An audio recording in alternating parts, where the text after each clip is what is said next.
I'm on a trail at the Bear Paw battlefield in Montana.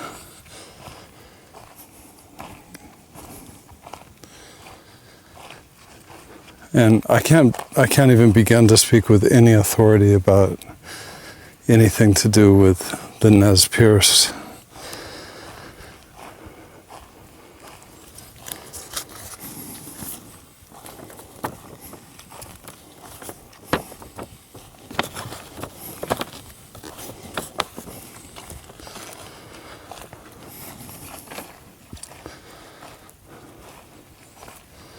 Or anything to do with Native Americans at all.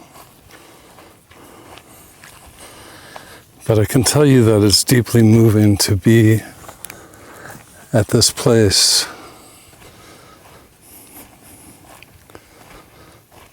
where in the late 19th century, 800 Nez Perce men, women, and children were gathered for protection.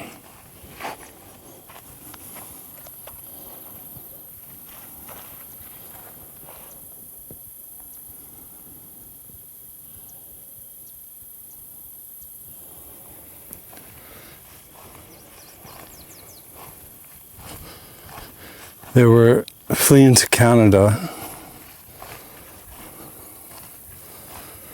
and this was a resting spot where they were going to gather their strength.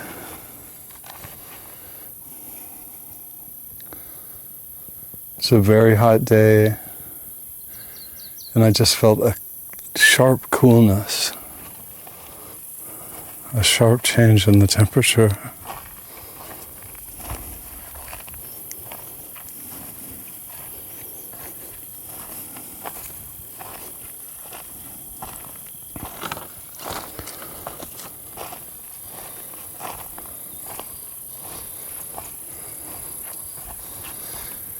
This is a national monument now.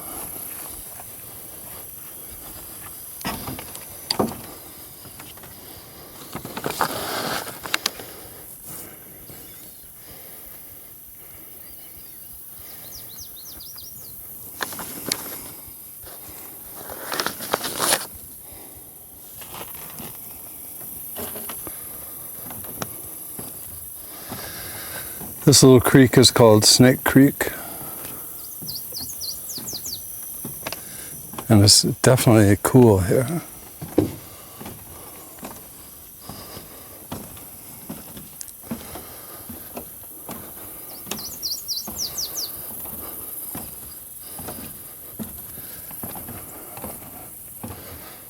So the Nez Perce were going to hunt buffalo and get meat and hides. It was September. They were heading to Canada, where it was winter.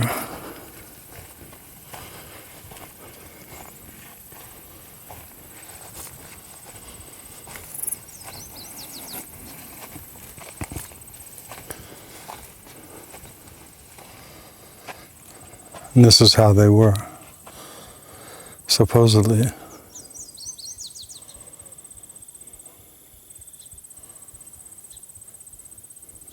They expected no trouble because they were fleeing the country as they had been ordered to.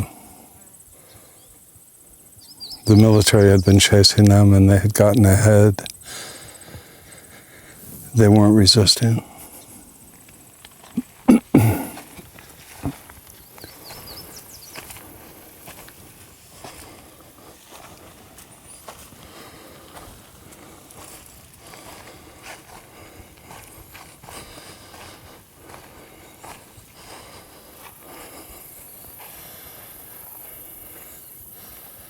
They felt safe.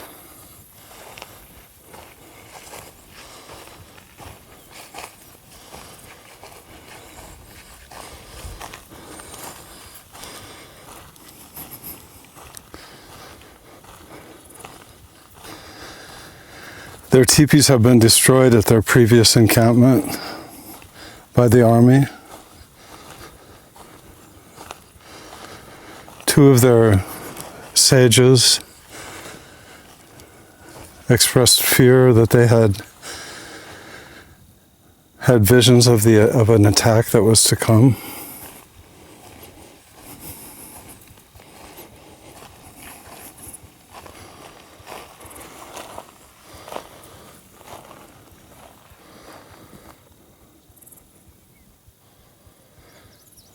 This is still sacred ground.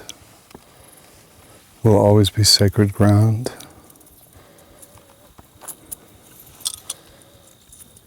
I pray that my offering will be accepted.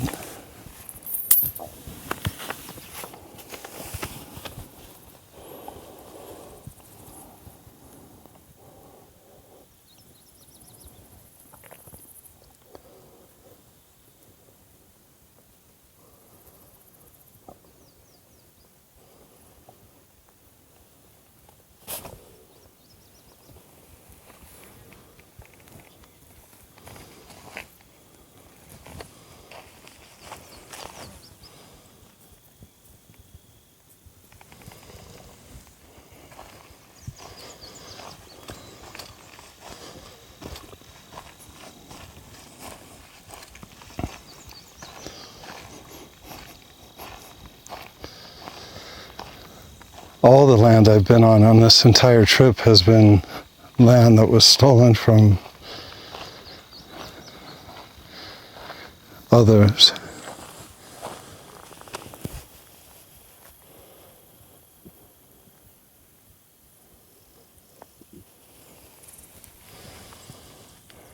From other people,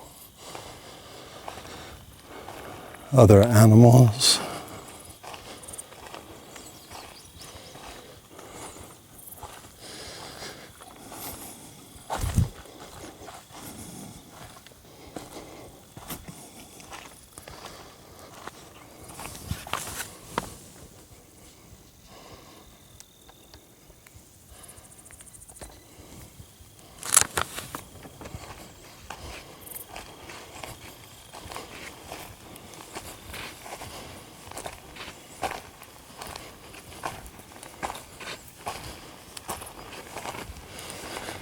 Most of the Native American communities I've encountered have been closed.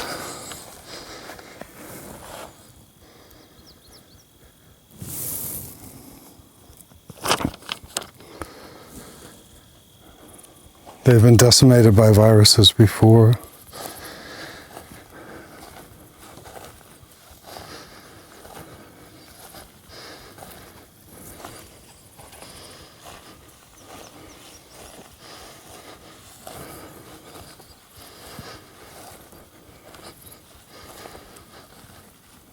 So on the morning of September 30th, 2 scouts raced back to camp.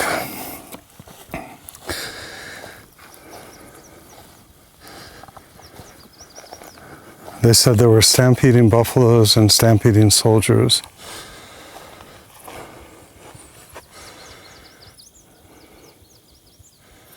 There's a horse on the distant hill over there.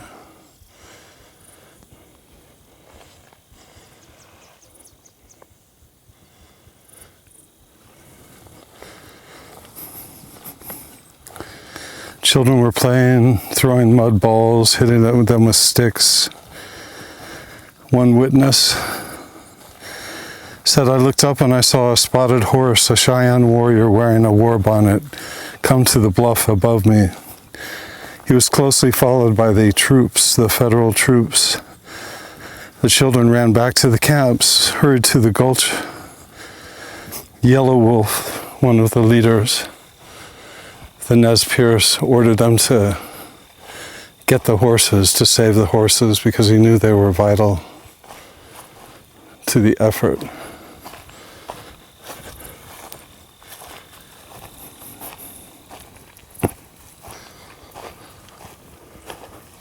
If they were going to make it to Canada, they had to have their horses. They weren't prepared to fight. They were prepared to gather strength and escape.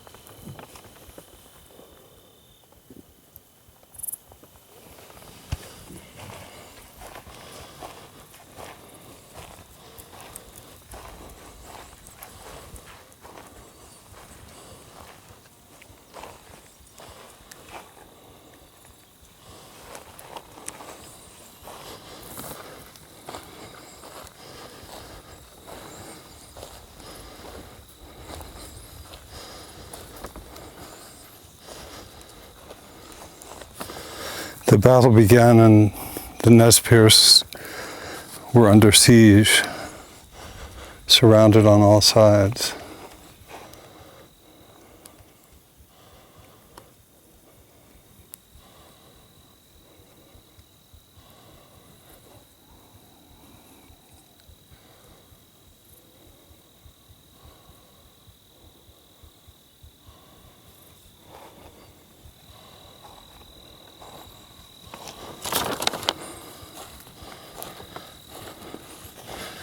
They remained under siege for 4 days.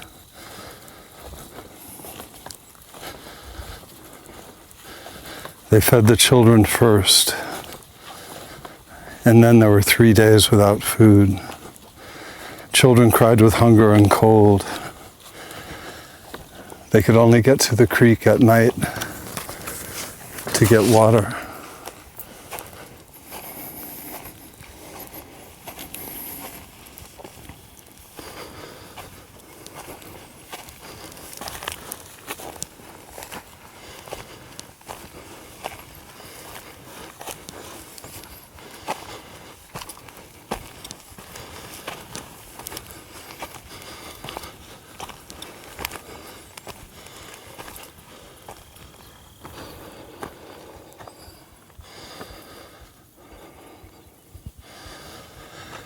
So the US Army and their collaborators, the Cheyenne, were able to scatter the Nez Perce horses.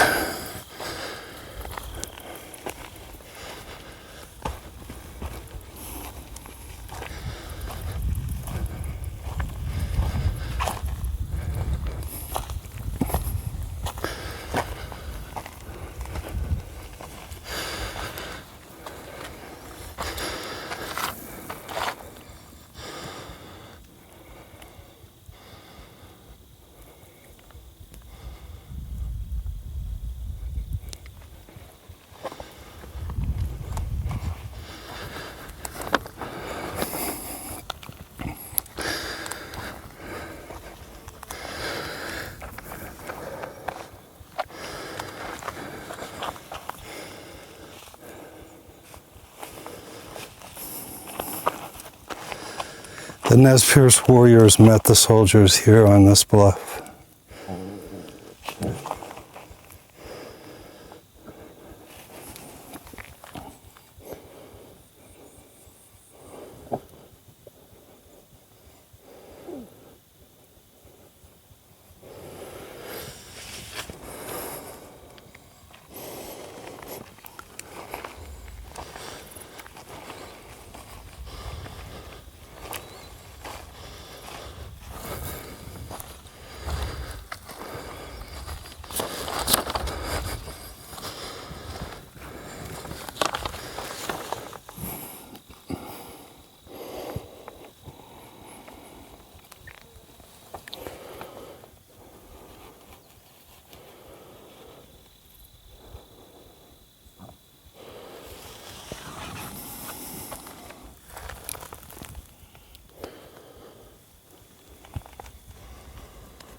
They were trapped down below. They were surrounded from the hills.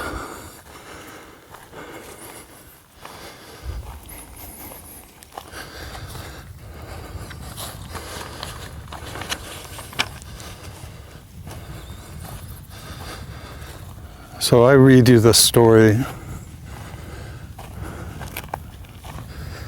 and I feel deeply, deeply in my heart that so much wrong was done, so much murder was committed, genocide.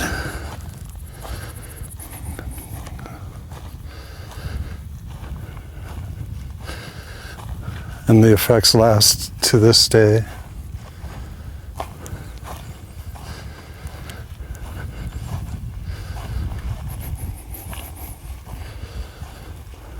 feel deep regret.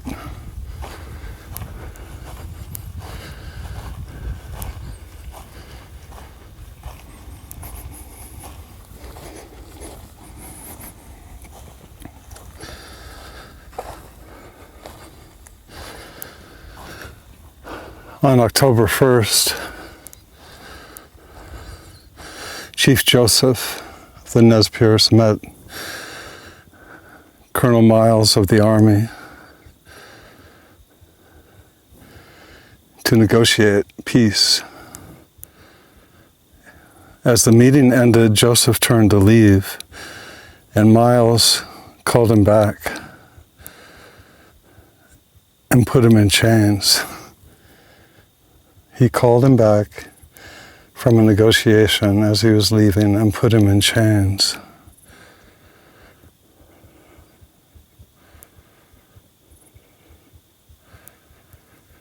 Shortly after that, the Nez Perce captured a Lieutenant Lovell Jerome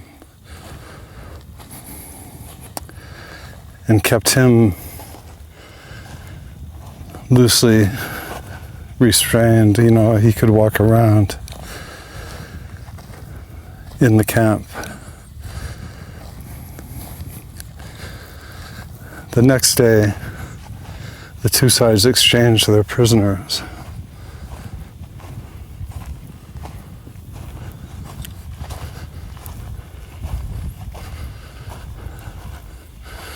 There's a very large mule deer over there, trotting away.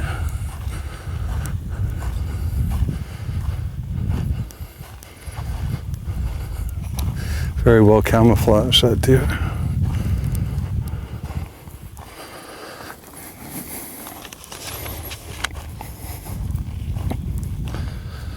The siege continued. The families were huddling, hungry, frightened, no doubt. It was getting cold. They had hope of joining other indigenous groups in Canada to escape the army that was taking control. Taking control, taking it.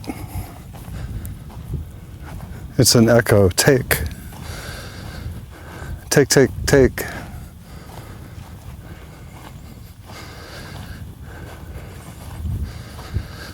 I can see why we Europeans wanted this land, of course. And when you want something, you feel that you deserve it. And so often you see other people who have it as not deserving it. Or you see them as people who will be okay without it. They don't really care. Why would they need this? They can just wander off somewhere else. And then when they resist, we get angry. We fight.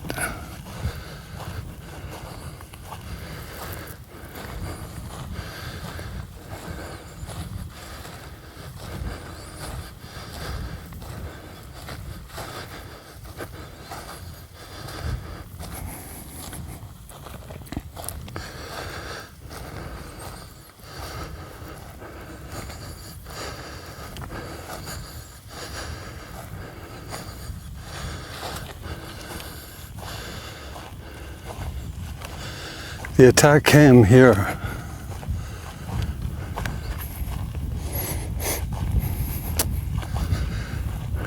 The soldiers felt they had the element of surprise. It was evening.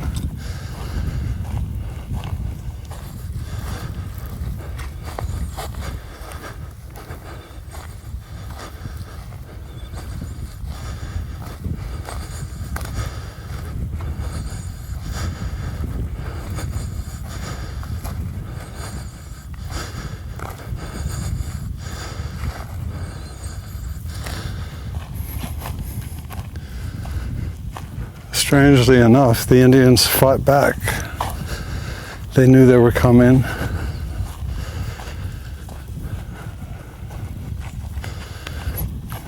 A number of soldiers were wounded or killed.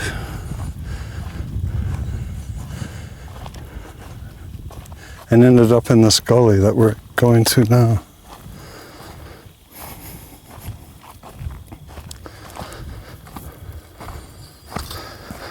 Imagine the feeling, the horror. Both the Indians and the Army soldiers described appalling horror, feeling that they had never seen anything like what happened, had never seen bloodshed, had never seen death, dead horses, dead soldiers, dead Nez Perce, dead children, blood, maimed bodies.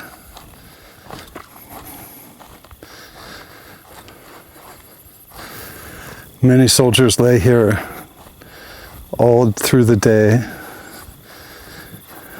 and into the night. The Army soldiers. Wait, it's so cool right here. It's like stepping into a refrigerator. It's the creek and the water.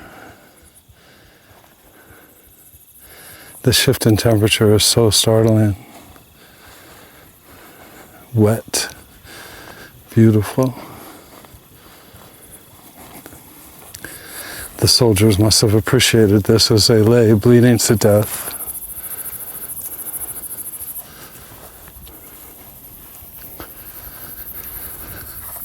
The Nez Perce are said to have come at night under cover of darkness to tend to the wounded soldiers, bring them water, food, and try to dress their wounds.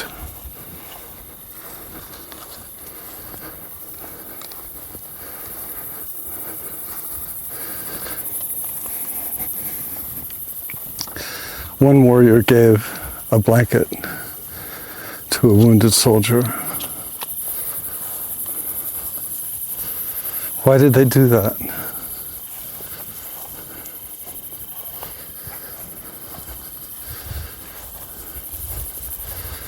That level of compassion is so beyond what's happening now in our society.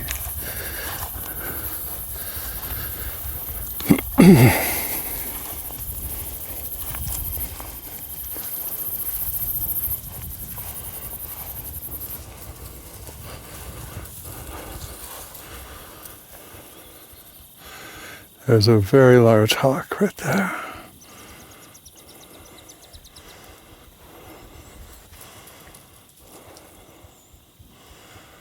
As you know, I always see those as good omens. Hello, hello, hello. Oh, you know what? I just realized I'm walking through a hawk nesting ground, so I should get away. They protect their young. Okay, I hear you. There's another one. I don't want to get bombed by a hawk.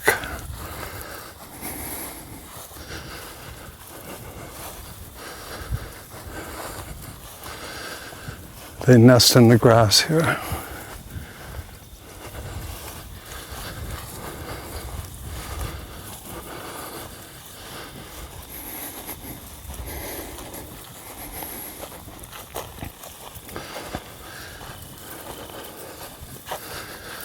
This is sacred ground,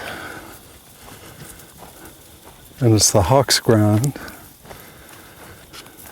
There's the hawk on the hill watching it.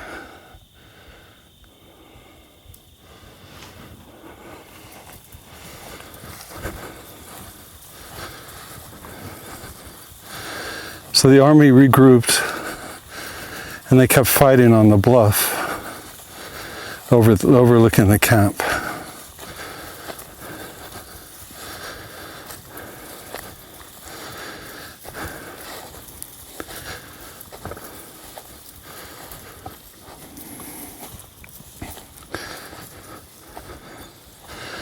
Then they set up their gun, the Hotchkiss gun.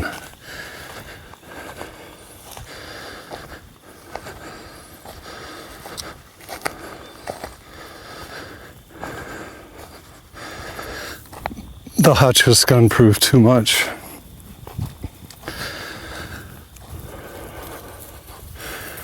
It killed too easily. Is that a grouse?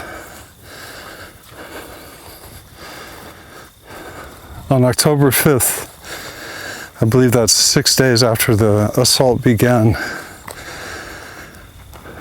Whitebird and Joseph,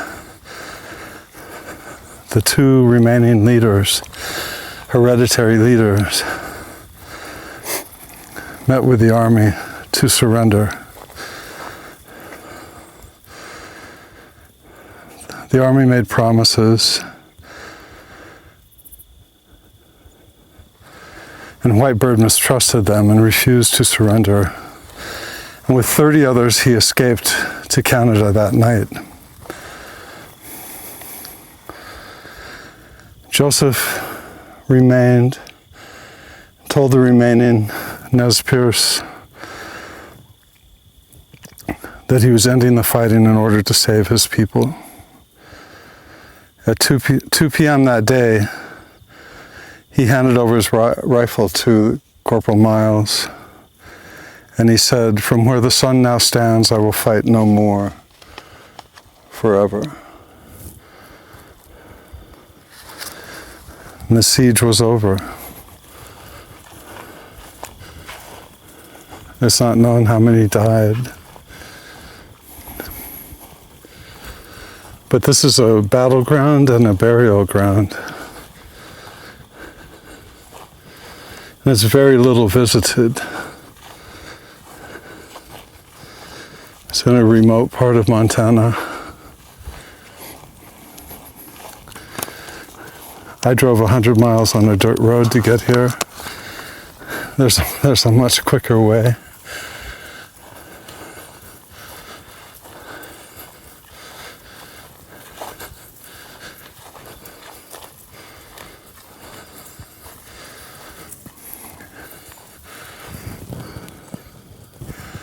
That hole in the ground over there, right there, is a mass grave of the US soldiers that died. We can offer peace to those soldiers also.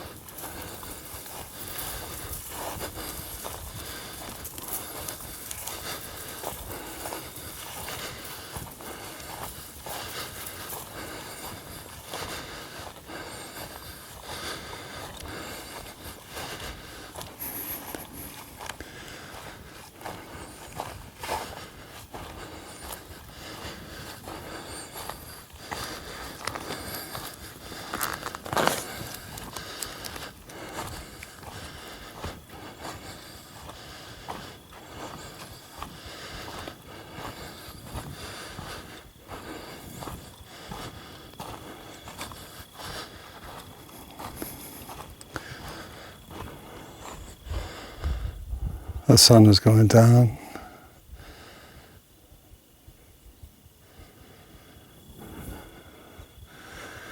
Bless all the people who died here, and I hope that their spirits help guide us forward in a